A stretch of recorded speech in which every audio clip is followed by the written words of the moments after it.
Le Grand Matin Sud Radio. Il est 8h moins le quart, vous écoutez le Grand Matin Sud Radio. Dans ce petit déjeuner politique, voici l'invitée Annie Genevard, députée du Doubs, secrétaire générale des Républicains et vice-présidente de l'Assemblée nationale. Bonjour Annie Genevard. Bonjour. Et vous êtes également une grande spécialiste des questions d'éducation. Vous avez fait partie du Conseil supérieur des programmes, prof de lettres classiques. Donc on va parler beaucoup d'éducation puisque c'est la réforme du bac qui est annoncée aujourd'hui, qui sera présentée par Jean-Michel Blanquer. Un oral, 4 épreuves écrites, donc, et puis des épreuves donc, ponctuelles tout au long de l'année. Est-ce que c'est une simplification? Est-ce que ça vous satisfait ou pas ? Alors, nous étions favorables à la réforme du baccalauréat.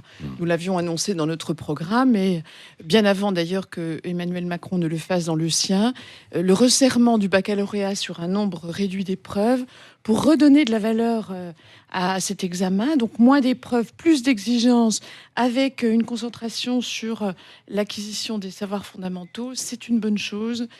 Il fallait réformer le bac, en effet. Oui, mais est-ce que ça va dans le bon sens ? Parce qu'on recevait tout à l'heure, il y a une demi-heure, une enseignante, représentante d'un syndicat, qui disait non, ça va être un bac au rabais, ce ne sera pas le même bac selon qu'on le passe à Grenoble, dans le 93, ou au lycée Henri IV, dans les bons lycées du centre-ville, puisque évidemment, il y aura des notations tout au long de l'année. Ça fait partie, effectivement, des points de vigilance qu'il faudra avoir, parce que les parents, comme les élèves, sont attachés à la dimension démocratique et générale du bac. Et effectivement, il ne faut pas un bac différent selon les établissements. C'est ce qui va se passer un peu avec cette notation, non ? Non, pas forcément, parce qu'il faudra que le ministre précise bien les conditions qui garantissent la dimension nationale de cet examen. Parce que ce qui est en perspective tout de même, c'est de faire de cet examen qui sanctionne la fin des études secondaires le premier grade universitaire. C'est sa double fonction baccalauréat.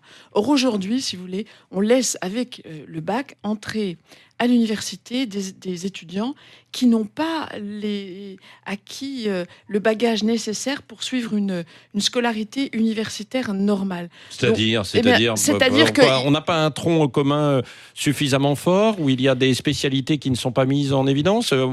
J'ai du mal à vous suivre là précisément. Tous les présidents d'université alertent sur la dégradation du niveau à l'entrée de l'université. Et d'ailleurs, le programme... Mais pourquoi ? Eh bien, parce que c'est le problème. On revient à la question du baccalauréat. Le baccalauréat doit être une sorte de certification que l'élève a bien le bagage, les savoirs fondamentaux qui seront utiles pour sa scolarité future. Il faut redonner de la valeur au bac. Aujourd'hui, quasiment tout le monde a le baccalauréat.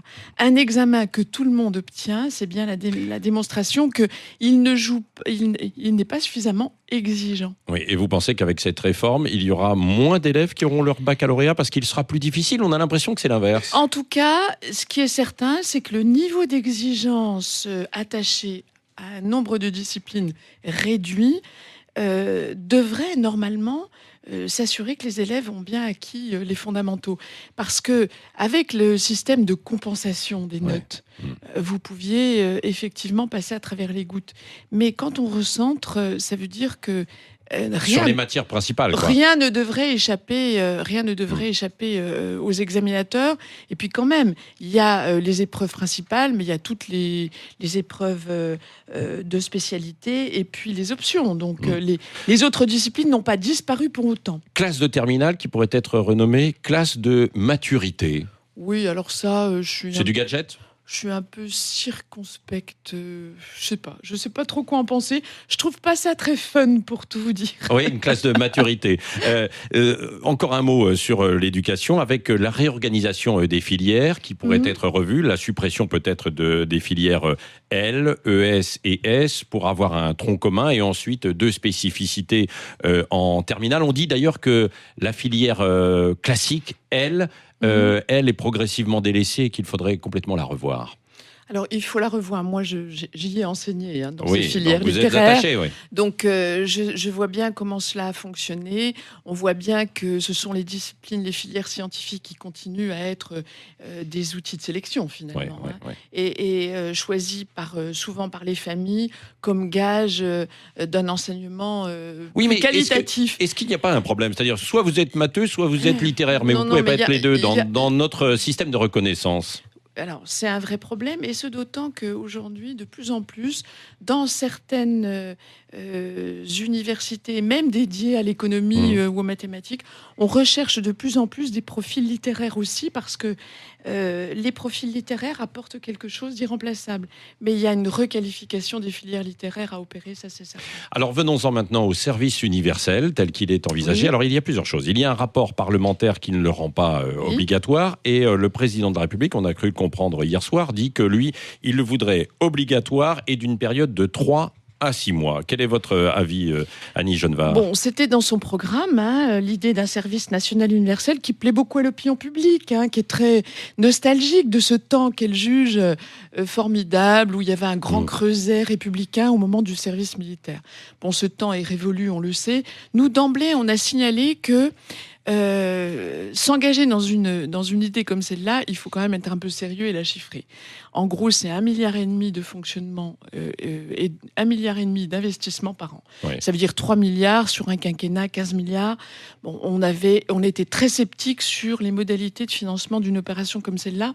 L'armée elle-même est très sceptique sur sa capacité à encadrer quand même 600 à 800 000 jeunes par an. Ça n'est pas rien.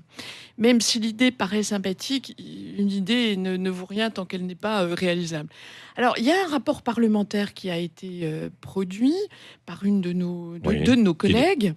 Alors, ça a été l'objet d'un grand cafouillage parce que, et d'ailleurs, ça a suscité la colère de l'une d'entre elles, Marianne Dubois, qui a protesté parce que ce rapport était mis sous le boisseau, on ne le voyait pas sortir. En réalité, ce rapport semble émettre quelques doutes sur le projet présidentiel, dont on connaît pas. Donc le président, il faut qu'il tienne compte des parlementaires, sinon c'est votre travail qui n'a plus d'intérêt, alors, non ? Je l'espère, en tout cas, ce rapport... Donc il y a un rappel à l'ordre, entre guillemets, au président de la République ? Écoutez, rappel à l'ordre, c'est beaucoup dire, mais en tout état de cause, nous avons, depuis le début de cette législature, souvent le sentiment d'être mal considérés par le pouvoir exécutif, et c'en est une démonstration. Oui. Michaël Darmon, question politique encore avec Annie Genevard, donc, qui est vice-présidente de l'Assemblée nationale, qui est avec nous ce matin sur Sud Radio. Hier, Emmanuel Macron a dit, pour conclure sa rencontre avec la presse, je ne suis pas l'enfant naturel des eaux calmes, je suis venu par effraction à cause d'une brutalité de la vie politique. Qu'est-ce que vous pensez de ce genre de déclaration ? On reconnaît là la patte littéraire du président de la République, qui a le oui, mais sens le message de la politique formule. aussi. Alors, qu'il y ait eu une forme d'effraction, je trouve d'ailleurs le terme un peu étonnant, parce qu'une effraction, ça veut dire tout de même, ça renvoie à un acte délictueux, donc il n'y a rien de délictueux dans cette effraction. Je pense qu'il a profité de toutes les circonstances qui se sont produites au moment de l'élection présidentielle. Je pense qu'il a voulu dynamiter un système qu'il jugeait à bout de souffle, mais qui se rappelle à lui. Moi, j'ai en mémoire, si vous voulez, la formule qu'il avait utilisée et que je trouve choquante. Je veux ouvrir les bras à la droite pour mieux la déstabiliser. Eh bien, voilà. Voir la fracturer, dit-il. Voir la fracturer. Oui. Or, je crois que la démocratie, ça n'est pas le parti unique. Alors et les justement, extrêmes. vous dites, et ça se rappelle à lui, mais lorsqu'on parle avec des hauts responsables des Républicains, ils nous disent, au fond, quand on parle avec nos électeurs, ils nous disent, allez-y mollo quand même sur Macron, parce que quand même, il fait le job que vous n'avez pas fait. Qu'est-ce que vous répondez à cela ? Alors, ce que je réponds, c'est d'abord... nous sommes toujours efforcés d'être une opposition constructive. Enfin, moi, je ne suis pas une députée différente sous cette mandature de celle que j'ai été sous la mandature précédente. Non, mais quand Laurent Wauquiez dénonce le président de la mondialisation, c'est constructif ? Ça veut dire que on est prêt à reconnaître lorsque les choses vont dans le bon sens. Et Laurent Wauquiez lui-même je l'ai souvent entendu dire, il ne s'agit pas de s'opposer de façon pavlovienne. Mais en même temps, il est clair qu'on ne va pas non plus être dans la béatitude devant un président, certes habile, certes bon communicant, certes joli garçon. Constructif, mais dans l'opposition alors. Mais en même temps, nous avons un devoir d'opposant. Moi, je pense que l'opposition, elle a 3 rôles. Elle a le rôle de s'opposer, de proposer et de faire émerger dans le débat public les sujets qui comptent. Alors, en termes de débat public, à l'intérieur même de votre propre formation, Valérie Pécresse, hier, s'inquiétait d'un parti, parlant donc de les Républicains, d'un parti qui se recroqueville et se crispe en entendant Laurent Wauquiez recycler les slogans d'Olivier Besancenot, qui dit, entre autres, nos vies valent mieux que vos profits, contre la mondialisation, protectionniste, alors que c'est le temps est à l'ouverture et la liberté économique. Est-ce que c'est la nouvelle bataille à l'intérieur de votre parti qui se profile ? Alors, écoutez, Valérie Pécresse est membre des Républicains. Nous ne partageons pas l'analyse qu'elle conduit sur l'existence de deux droites. Manifestement, elle se construit en contre par rapport à Laurent Wauquiez, je le regrette. Et ce d'autant que quand on regarde son discours de près, je ne vois pas de différence absolument abyssale entre elle et Laurent Wauquiez. Alors, non, les Républicains, ce n'est pas le nouveau gauchisme. Enfin, je crois qu'il ne faut pas... ce que je veux dire sur cette question de la protection, Laurent Wauquiez a raison de parler de protection en pendant de la mondialisation. On voit bien que l'Europe dysfonctionne, l'Europe ne nous protège pas. Regardez les travailleurs frontaliers, les travailleurs détachés, pardon. Eh bien, les travailleurs détachés, le président de la République nous a vendu l'idée qu'il avait réglé le problème. Ils n'ont jamais été aussi nombreux à faire concurrence à nos propres salariés, à nos propres travailleurs. Il faut bien qu'on s'affronte aux problèmes, on ne peut pas les ignorer. Annie Genevard, est-ce que le monde a changé ? Là, il va y avoir la désignation bientôt du nouveau président de la chaîne parlementaire, LCP. Il se dit que ça pourrait être le réalisateur qui a fait le documentaire sur Emmanuel Macron et qui pourrait être choisi. Est-ce que vous estimez que c'est encore du réseautage ? Écoutez, je n'en sais rien, on verra, mais la désignation, vous le savez, est soumise à un certain nombre de procédures dans lesquelles le Parlement a son mot à dire, et j'espère qu'il le dira en toute indépendance, parce que l'emprise sur les médias, évidemment, c'est quelque chose qu'il faut dénoncer avec vigueur. Vous craignez, vous redoutez ça, une emprise de la part de l'Élysée ? On voit bien que le président de la République a tout de même la tentation de la maîtrise, la maîtrise de tout. Et quand les médias ne lui conviennent pas, il les repousse et il lui substitue son propre univers de communication. Donc c'est effectivement une vigilance qu'il faudra avoir. Merci Annie Genevard, vice-présidente de l'Assemblée nationale et secrétaire générale des Républicains, était l'invitée ce matin de Sud Radio. Le Grand Matin Sud Radio.